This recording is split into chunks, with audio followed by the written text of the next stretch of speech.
Okay, so I'm just going to go ahead and introduce myself. So my name is Lorena. I'm the founder of the Crown Project. So what I'm going to be doing every week for the next 7 weeks on Wednesdays at 8, I am going to be having a career talk. So I'm going to be talking with different people, and it's basically for people who are looking to maybe change careers, or people that are in like high school, CJEP, or university, and they may need some direction on what they want to do with their life. So I'm going to be interviewing different people with like unique careers, just to open up like just to know like what's out there, and then some careers that are not so unique, that are well known, that a lot of people are interested in. So if anybody is interested in a specific career, you can let me know by sending me a DM or a message, and then I can look for somebody within that career and then get them to speak to us about it so that we can learn. And then hopefully, if it is something that you want to do, at least you know somebody within that field and what it took for them to get there.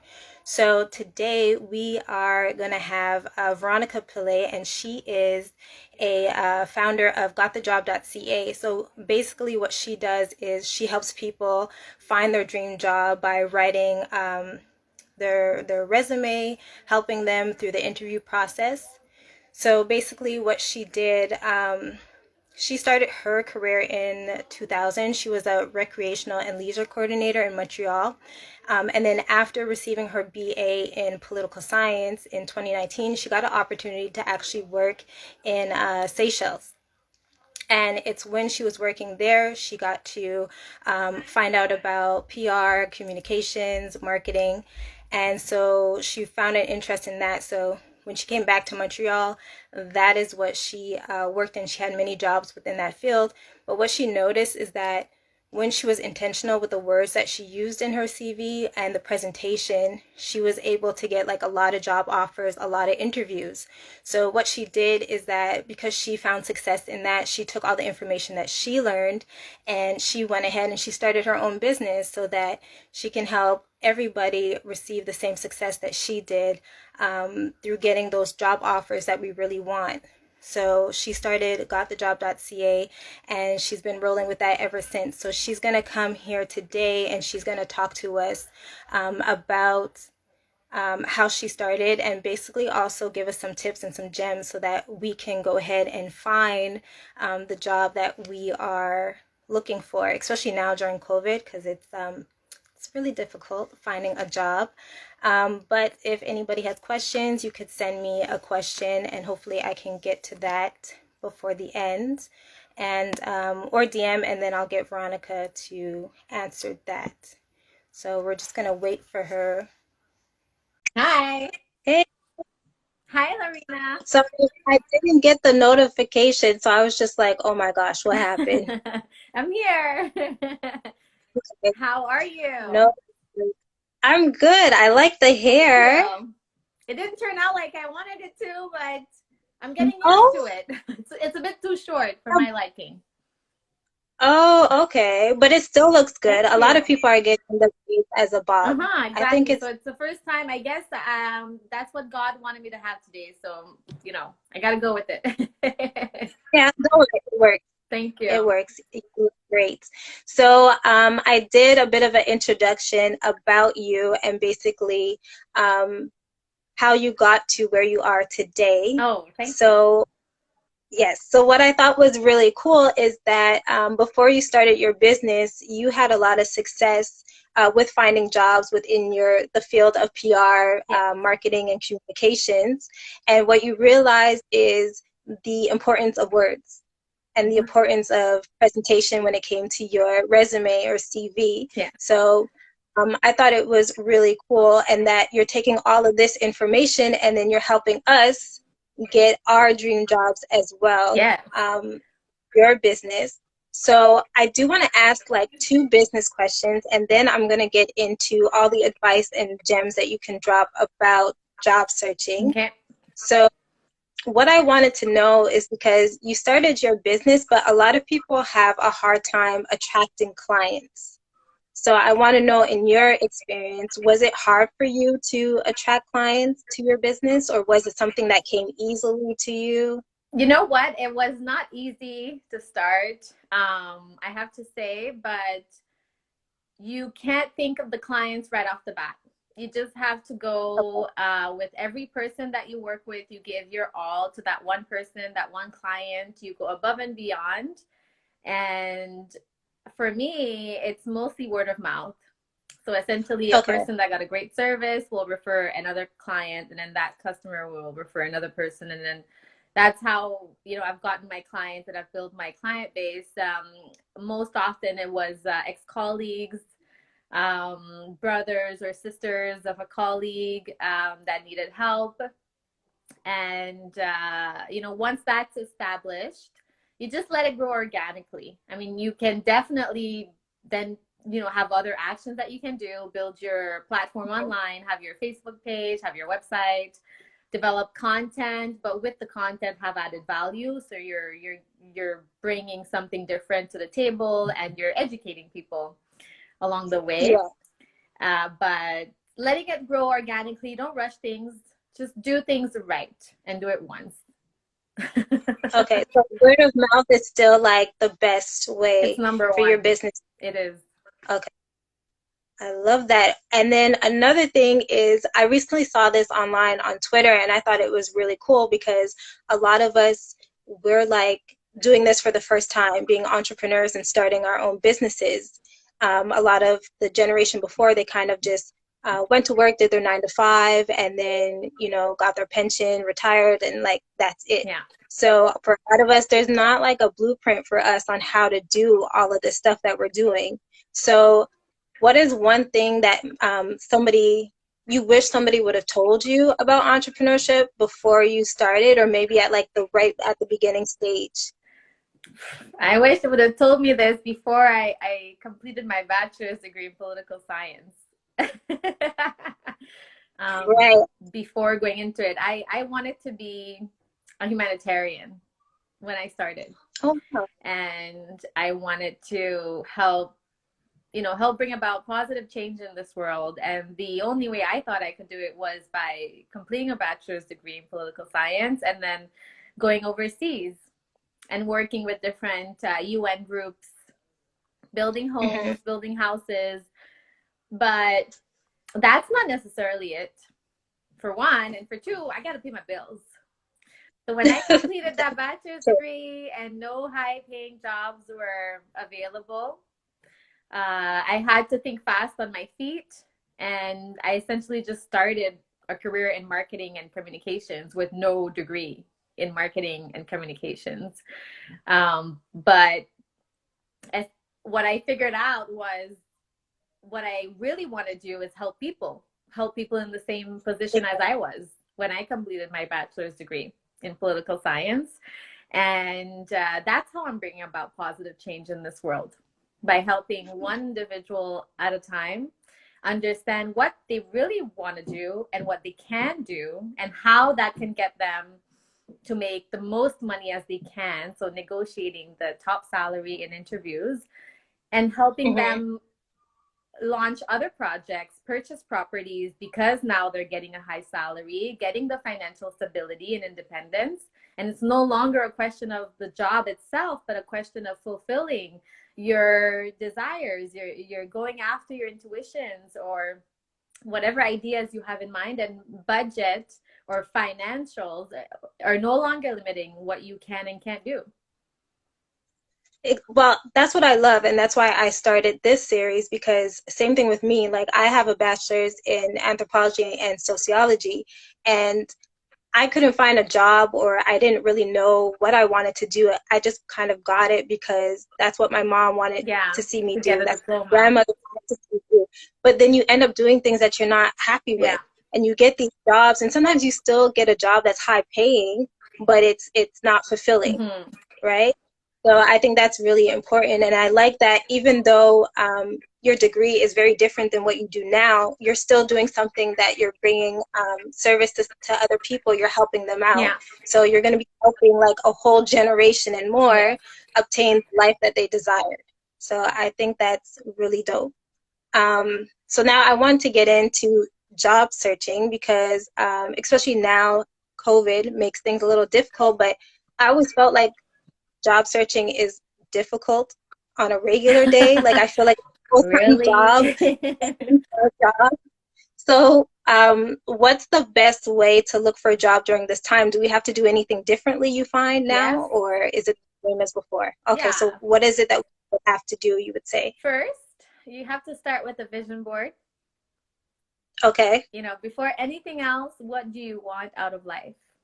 What do you want to wake up to every day? What do you want to motivate yourself with every day? Figure that out. Once you figure that out, you figure what do you need to get there. So you basically have to identify what is the primary objective of you being on this earth. What is that for you? Then outline what you need to get to that point. So do you need financial independence in order to get to that state of mind, which is maybe you want to have, you want to be at peace. You want to feel fulfilled. You want to enjoy every moment without being stressed. Okay, well, maybe you would need financial stability. Okay, what do you need to get financial independence and stability? There are multiple ways to go at it. Get a high paying job, purchase real estate, or invest in whatever. But one easy way to do it is to get a job to start with. yeah, So perfect your skills at getting jobs. And how do you do that?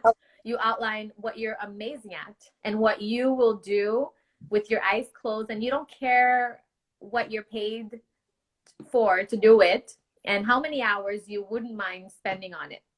And then you try to match that with current offers that are available and even job offers that are not necessarily in line with what you want to do, but they are in line with the industry that you'd like to be in or the industry okay, that you like to develop your skills in. Well, get your foot in the door and have a plan as to how you can switch from departments after a few months or after 5 months. Get to know, find out who are the key people you need to know in that organization after the fact that you need to build relationships with. Again, just a kind reminder, at work is not your family. You're there for a specific objective, which is get the money that you need to help you accomplish the personal goals that you've set for yourself. okay, So, don't take anything personal. And you have to think of yourself as a company, as a service, as a product. How would you buy or purchase a service or product from a company? Outline those out and put yourself in the positions of that customer. And you have to see yourself as a product or a service, and that your recruiter or the company is a customer. So, how should you present yourself if you were a business or a service? That changes everything. And once you okay. start, So I feel like there's a lot of like a pre-planning lot of before just pre-planning. yeah, and before like diving into it, because Yes. I find like a lot of people will just go onto a job searching platform and just apply for the jobs, but they should No. take a step before Mm-hmm. and really plan out what it is that they want and what they want to achieve from said Absolutely. job. And the same applies in life. If you Hmm. want to have a happy home, well, outline what does a happy home look like for you? What kind of partner would you like to have? What does that represent? And then you establish yourself and you work your way around that. And we all go, there's always the fundamentals that you always go back and that you can apply in different facets of life. So the same that you would apply professionally, you can also apply them in your personal life. I love that.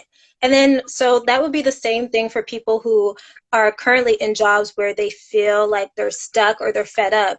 So, Yes. would you say the same thing? Like, take a step back, Yes, figure it out what it is that you want before 100%. making the next move? Okay. The beauty of already being in a job and being fed up, you have an opportunity there. You have an opportunity to have an amazing impact and become an asset and make them do whatever you want them to do.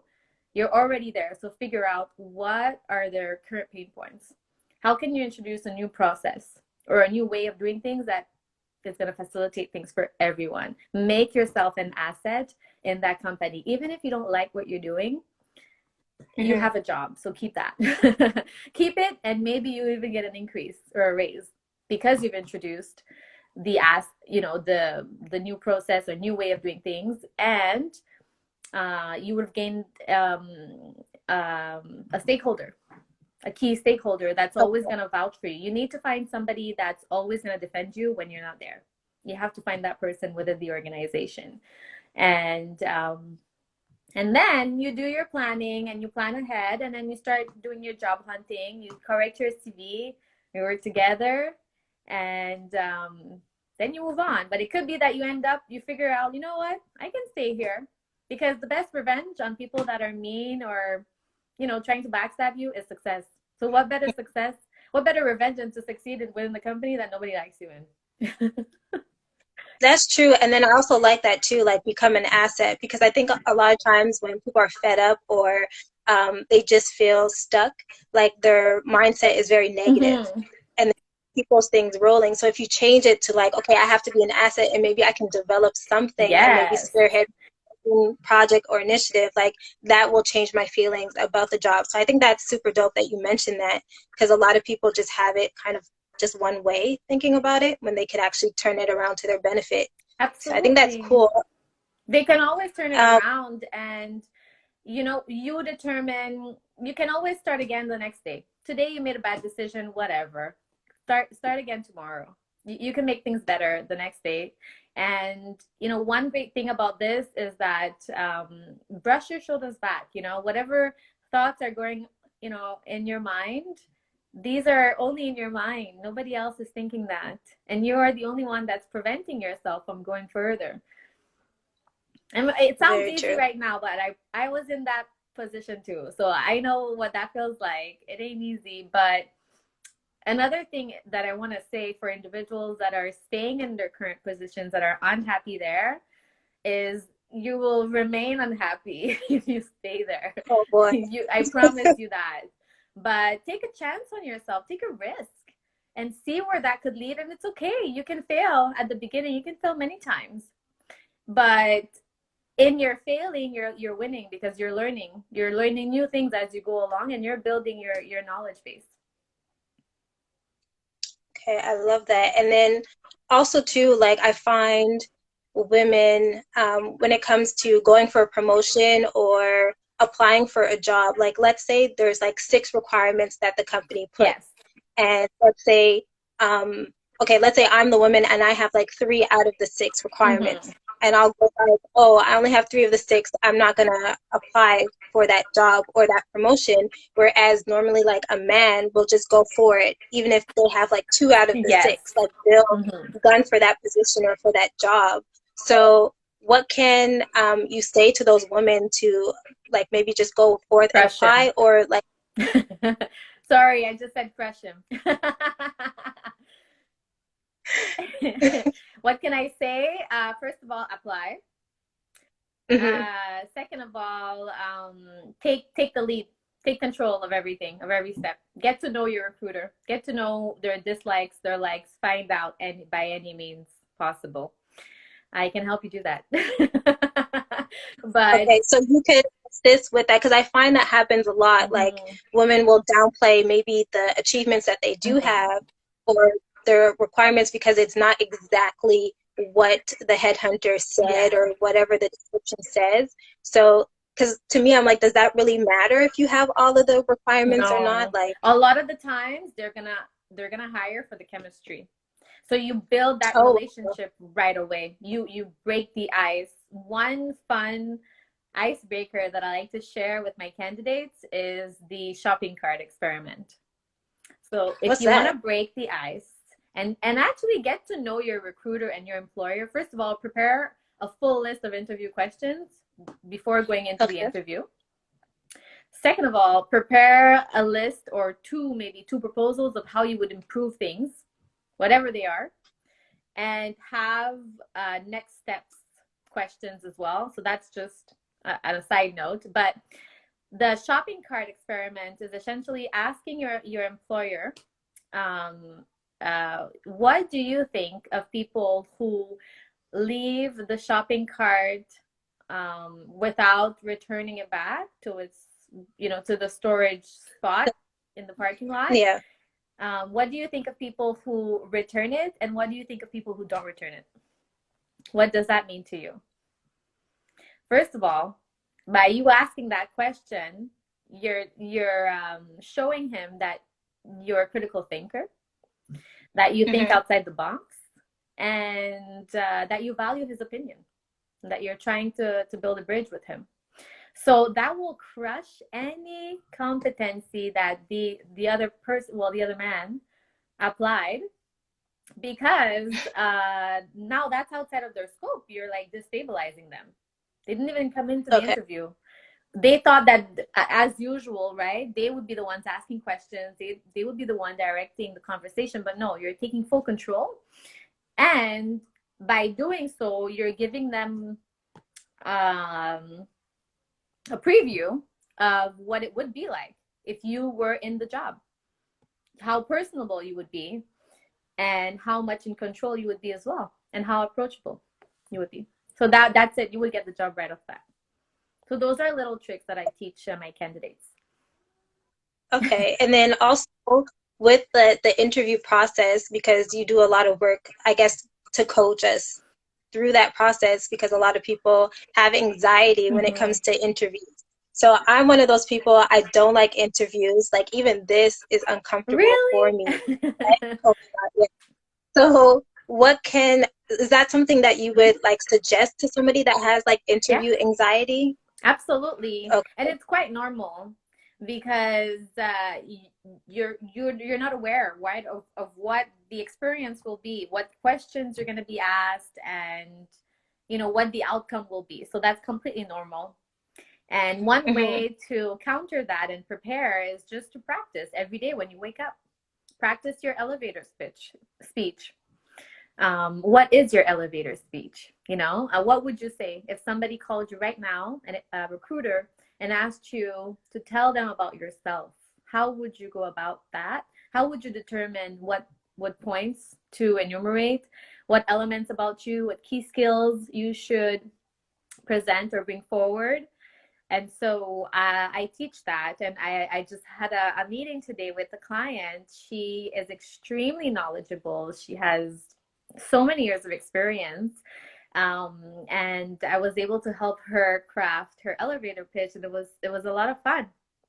So essentially, what you do is you would identify regular, um, basic things or regular things that people normally do in a specific position. I always use the customer service example when defining or explaining or teaching the elevator pitch. So Okay. how would you sell yourself if you were applying for a customer service position? What would be the elevator pitch? So here it goes. Well, most customer care representative will respond to the question that they're asked by the user or the client, will maybe take notes, and will then proceed with the action that was requested, and will hang up the phone. What I do what I would do. So you see where you're bringing it into how you would do things. So you enumerate Hmm. regular basic elements that would normally go down for whatever job. Then you bring it back to you. What I do is actually take more of a holistic approach to it, where I consider other factors that may influence the customer's experience with our service and our product. I would take note of that as well on the file, and I would probe for additional questions or concerns before ending the call. I would take, more of an interest in ensuring that I did resolve all of their issues and the reasons for them calling in. So by doing so, I am going above and beyond, and I'm considering other departments' needs. So that's how I am an asset to any organization that would require a customer care representative, because I think outside of the scope. Okay, so when you're doing an elevator pitch, you do have to show, like, I guess, what makes you unique or how you're You valuable. provide And then, evidence. Mhm. okay, and then also, like, how long does an elevator pitch usually have to be? It depends on, gauge it with the current conversation that you're having with the recruiter, but take your time. I always tell people you have to be able to sell yourself in 20 seconds. But when you're in an elevator, how much time would you have, right? But essentially, you have a Yeah. long time. You have a lot of time to do it. If you can keep going and keep adding evidence, and the person seems interesting, take your time with it. Don't rush it. The first times that you're going to do it, you'll get more comfortable as you continue to do it in practice, but it should be a short pitch. Okay. And then I have another question about interviews. Actually, somebody commented on one of my posts. And so I wanted to get your opinion on this. Okay. So their question was, when you're in an interview and they're asking you, like, what are your strengths and weaknesses? How do you tackle that question? Because sometimes people feel like they're shooting themselves in the foot answering that question. Like they feel like there's a right and wrong Mm-hmm. answer. So if they answer it incorrectly, it's like, okay, they didn't get the job. Yeah. So So, be real. You have to be real, but you have to prepare these questions beforehand. So that's a question that like okay. most likely might come up. 50% of the time it does come up. So Yeah. your strengths, and also memorize the job description before going in the interview. Memorize the job description, and right away I'll align the requirements with your past experiences, because those are going to be your examples of strengths that you're going to bring out. You always want to circle back to the job description. Never stray away from that. Always circle back to it and always make the links with you and your past experiences when you're in the interview session. So again, you have to practice your interview Okay. sessions as well with friends. Um, but in order for you to answer the weaknesses questions, take an example. Take an example of a project that you failed. It's normal. Everybody fails. Where Hmm. you're gonna win is how you recovered from that, how you made up for that mistake, and that's what they want to see. They don't want to. They don't want to know your weaknesses. They don't need that, but they're testing you. So be truthful, Okay. but you could say, oh, sometimes I get sidetracked, and this happened for this particular project, but I've learned now how to cope with it, and I've developed coping skills and mechanisms to prevent that from happening. And to that fact, I was able to lead this amazing project, blah blah blah, 2 years later, and it led to that. So you're just redirecting the conversation to a great work experience. So now they no longer want to Yeah. know about your weaknesses, and they want to hear all about that great project. Again, you need to own that conversation. Yes, they're coming in with questions, but you have your answers prepared and you have follow-up questions. One of the cool tactics that I try to get my candidates to do, but obviously you really have to feel comfortable in order to do that. But Okay. this could be an objective of yours, to don't let the interviewer go through all of their questions that they prepared. What do I Really? mean by that? The goal is to have a conversation and to develop a rapport with the recruiter. Just talk. Just get to talking about amazing things and get to them. I promise you, they're going to be your first stakeholder, the first person on your side to defend you and to confirm that they want to move forward with your profile no matter what. Because you can be trained for skills that you don't have, but you cannot be trained for a personality that you don't got. That is very true. That is very true. And I do notice, like looking back, a lot of the people that have hired me for the jobs that I did have, I had a great relationship with them. And so if I did need anything, like those are people that I could go back to, and then they Exactly. would give me like honest opinions or look out for me and different things like that. So that's a good point that you just made. Yeah. So thank you. Um, Another question I had is because like I deal with people that are like in high school or college, like sometimes when they're applying for a job, they don't have work experience. So I remember me looking for a job when I was 14, and my friends like, okay, we have to make our CV and we have to go out after school to come out and hand it out. And I was just like, well, what am I going to put for like work experience because I have none. So some people were saying like make it up. Some people were saying no, just put like what you do have, like which was babysitting. So what can young people do that are just starting out? What can they put on their CVs so that they get those callbacks? That's a great question. They can pull from, different chores that they're doing around the house. That's a job. They can True. pull from how they've helped mom and dad, or their brothers or sisters with whatever, with homework or with setting up a dresser that they bought from IKEA, because similar skill sets that they displayed in that can come across Hmm. very easily, such as, you know, focusing on the task at hand, being detail oriented by following the specific steps outlined in the assembly guide.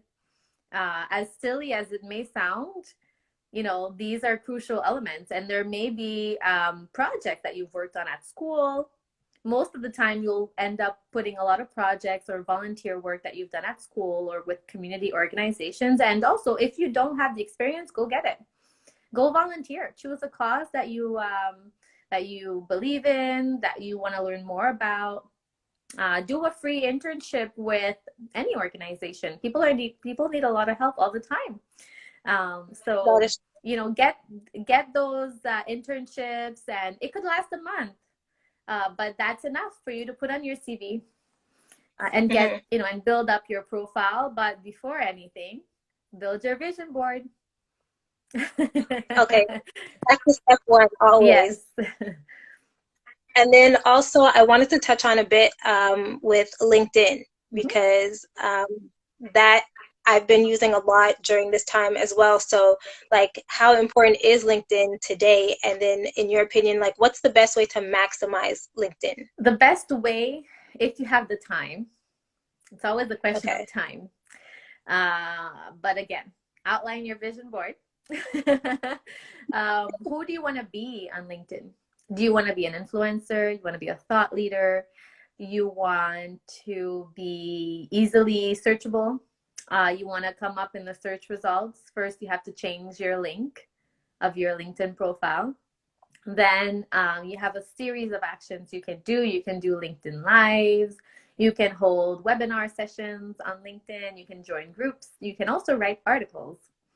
I influence, well, I'm trying to inspire a lot of my candidates to get out there and be more vulnerable to the public, and show everyone what they're made of, and just celebrate their accomplishments by writing articles. It doesn't have to be anything, you know, it doesn't have to be long. It could be, you know, 20, or it could be a few lines long with an image that describes a great achievement or project that you've done.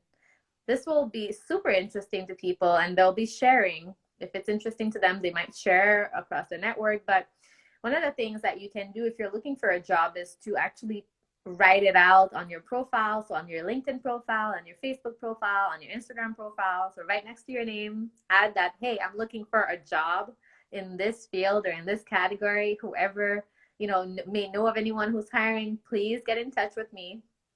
Post it. So, this would be like on Mhm. the, I think it's called the headline Exactly, part on of your it. headline. You could also just post it once a week. Hey guys, I'm still looking for a job, by the way. Let people know. If people don't know, they can't help you. So, Very true. and put it in groups as well. There are so many groups. So post on groups. I'm looking for a job in this field. These are my key skill sets. This is what I'm looking to do. And really be active, be out there. But in terms of your profile on LinkedIn, you know, outline all of the organizations that you've worked at.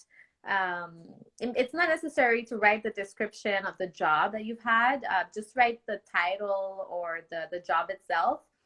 And then Okay. you can write a quick bio about yourself. But in your bio, write your elevator pitch. Instead of writing a bio, write your elevator pitch, because your elevator pitch will tell people what you can do for them. Again, you have to sell yourself, sell your products and services. Yeah, no, that's really smart. I didn't think about that, putting that in that space, Mhm. the elevator pitch, because I usually keep that for like when I'm meeting somebody in person or something like that. No, Okay. the reason why it's because you have to see yourself as a company, and Hmm. every company has their mission statement, their vision statement, their promise, and their value proposition. So, what is your mission statement? What do you promise, or what can you promise to your employer? What's that promise? That you always go above and beyond, no matter what. is needed to do the work or the job, blah, blah, blah, whatever it is, but define it. Mhm. Okay. Well, I've gotten a lot of tips from this, so I want to thank you so much. My So I've pleasure. got that we need to reach out to you at GotTheJob.ca. We need to plan and we need to practice. Yeah, of course. Thank you. So I just finished my vision board, so I have step one down. Good So job. I gotta continue on. But this was great. So how can everybody get in touch with you if they're needing you to help them, with their CV, they need to do like a CV update or makeover, or maybe they have an interview coming up and they need your help. How can they reach out? They can reach out at Veronica at GotTheJob.ca. They can reach out on my Facebook page through Messenger and through Instagram as well, or on my website, GotTheJob.ca. Perfect. So I want to thank you so much. There's a lot of gems. This video will be saved and put up so that more people can get all the jewels that you're giving to us. So thank you so It's much for my joining me. pleasure. Thank you. Thank you. Bye. Bye. Happy hubs. Happy job hunting. Oh, thank you. Bye bye. Bye.